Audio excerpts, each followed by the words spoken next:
Welcome to everyone. It is my great pleasure to introduce to you a young friend, Autumn Suddick. I've known Autumn for a long time. She has a wonderful story and testimony, and I'd like Autumn to welcome you. Hello, everyone. I'm so happy to be here. Your story is so compelling, and I think it would be encouraging to others. You are now, I think, firmly in control of your health positions. Why don't we start a couple of years ago? Okay.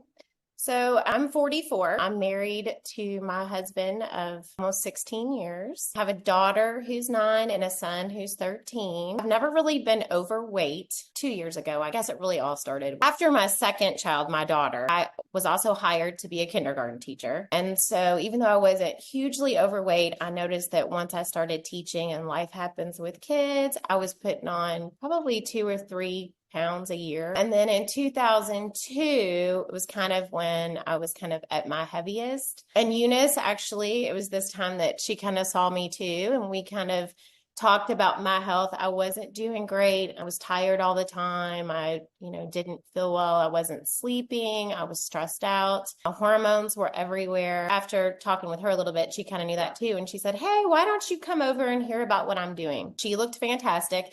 And at the same time this was going on, my husband actually got a diagnosis of prediabetes. So he was about 30 pounds overweight, and he's super tall. And when I would tell people that, they're like, "No way." Yes, he was. That was scary to find that out because we have history of diabetes in our family. And so I kind of knew that both of our health was kind of not going in a very good direction. So when Eunice said, "Come over and hear about what I'm doing," she looked so fantastic and so healthy for her age and beautiful. And so I was like, yeah, I need to go hear about this. Listening to her talk about what grains and sugars were doing in my diet. I mean, at that time, we were just like everybody else on that roller coaster, just picking up food and eating, junk and whatever we could to survive at the time. I just was just so unhappy in my own skin and didn't feel well that my family needed to make a change. So it did not seem hard just to cut out. She said, "Hey, take out sugar and grains for a couple weeks and just see how you feel." So I took her lead and did it, and felt so much better and was inspired by all of the great information that she had to share. She had done so much research, and I was so inspired that I decided, okay, I need to find out about this. What is going on? Because I was dropping weight. I felt fantastic. I had energy again. My brain fog was gone. My hormones were getting better, more in balance. And it inspired me to kind of jump in. And so it did not take long. It took about 3 months for Joe and I both to drop a tremendous amount of weight. A lot of it at the beginning was water, but then we've always walked.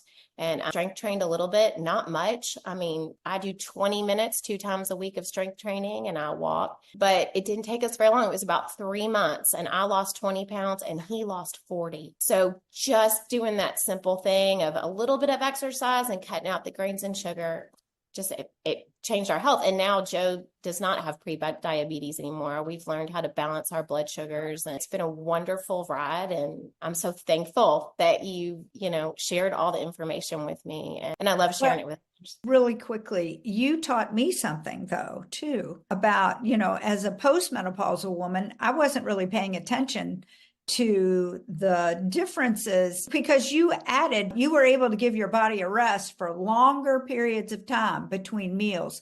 You began not eating as frequently. That also began because your body changes with no sugar, no grains, and you begin to see how great fats are to add to your diet so you can go longer. What did you learn that I didn't know? I started really researching intermittent fasting, and that became a part of once I got rid of the grains and the sugars and added in the healthy fats like the coconut oil and the MCT oil and those kind of things. I also learned about doing all the research, came into intermittent fasting and Dr. Jason Fung and really started following him and listening to him. And what I found is that it's really, really important that our bodies have time to rest so that our bodies can clean up everything that we've put into it.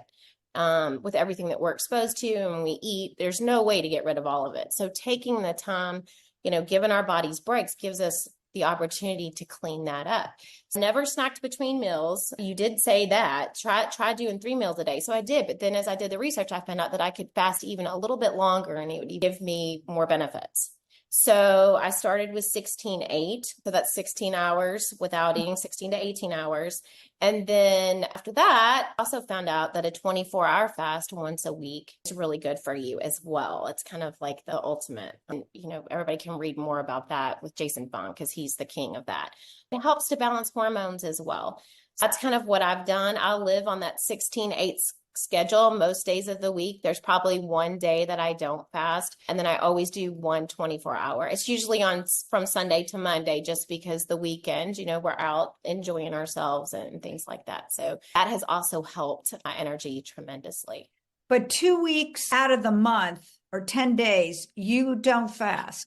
Yes. Okay. So that's the hormone piece of that. Yes, absolutely. So Dr. Mindy Pelz has talked about the importance for women is to take, the second half of their cycle, kind of look at the beginning being the first day of your period, looking at probably around day 15 and above, around 17. For me, I do like around day 17 of my cycle. I will not fast until I start not long. I always do 12 hours.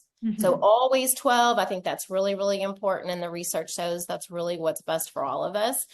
Those last weeks as a woman, I'll just focus on, healthy carbohydrates, maybe some potatoes, things like that, just to help build progesterone. And that last week, I don't fast other than 12 hours, 3 meals a day, eating healthy. What's really important that I learned is that once your palate changes and you go into that second half or seamlessly, you're supposed to move between fat burning and sugar burning, which we've talked about in these interviews that I have done. You have two engines, a sugar burner and a fat burner, and you have to choose one. And the fat burner becomes active after all the sugar's gone. So that's the 2 weeks and beginning to, leave off sugars and grains. That idea of having a moment where you are having that period of time where you do eat good carbs, okay, like sweet potatoes or what, but it's not chocolate cake, Right. Your palate has changed. It's not like, okay, now I can have, some really, you really don't want that anymore. Did Right. you find that you're kind of Yeah, like, no, absolutely. And I prioritize protein. So for me, that's so important to build muscle, especially now that I'm in my 40s. I want to stay strong. So I usually prioritize my protein. I'll eat that along with a vegetable. So healthy meat, usually grass-fed vegetable, and then with fats. And then if I have if I have a potato, it's tiny. I mean, my daughter loves the little red potatoes sometimes. And so like 2, that gives me, exactly what I need that week before my menstrual cycle. So it's, it's neat. It's all neat to learn and to figure out what works. And everybody's a little different. Everybody's schedule's a little different and you kind of have to feel what works for you. But once you know that and you figure out what keeps you into that fat burning versus sugar burning state, then it's just kind of your own fine tune it and it works. And it's worked for me for 2 years and it's been wonderful. And it's so wonderful to talk to people about it that start doing it and they see results because they just feel and look so much better. I think the energy piece for everybody is the most important, how much better Energizer Bunny. Yeah. On May 4th, 2024, is fit, your weight is good. I mean, give us the assessment now compared to then. I mean, I've stayed at the same size. My goal was like, I don't know, can I get back into a size 2, like wedding, and actually with my body composition, the way I've eaten, even though, sometimes I feel like I haven't lost that much over the last 2 years anymore, but my body composition has changed. So whereas before I just felt kind of flabby or whatever, I would say that, yeah, I feel great. I mean, no yo-yo. There's been no yo-yo. No, Don't not you at all. love? Yeah. And it's easy. And I think that's the thing too, is that, I think people think, oh my gosh, I could never, and it's a lifestyle change. It's not a diet. That's why there's no yo-yo, because once you start doing this, you feel so good. It's easy. It's what you want to keep doing. So you have still family celebrations, holidays, all that sort of thing. Are you missing anything? No, because every once in a while I have a piece of cake, but I am a huge biohack. Like I'm wearing an Aura ring, I have a Keto Mojo monitor. So I'm constantly checking myself out to make sure I know that if I have a piece of cake once a month, it's not going to throw me back. But I don't jump in and start eating cake all the time. I know there's a birthday coming up or a special holiday coming up, I plan for that. Yes. And then I jump right back in to where I was. It's kept me, all my biomarkers when I go get checked out are exactly as they were that 2 months after I started. So are you teaching the children? Obviously, they don't have to eat like you do. Everybody's their own chemistry set and they manage carbohydrates differently. Are you glad about the path that you're putting the children on and the hopes that you have for yourself and your sweet husband as years go by? yes, yes. And they're so funny. One of the things that I have taught them, and studies show that if you eat your vegetables first, it will prevent a huge blood sugar spike. So and I remember my grandparents telling me this when I was young. It's so common sense. It was eat all your vegetables first, and then, whatever you're going to have after that, it's going to help. So they're so cute about that. They know how the order of your food matters.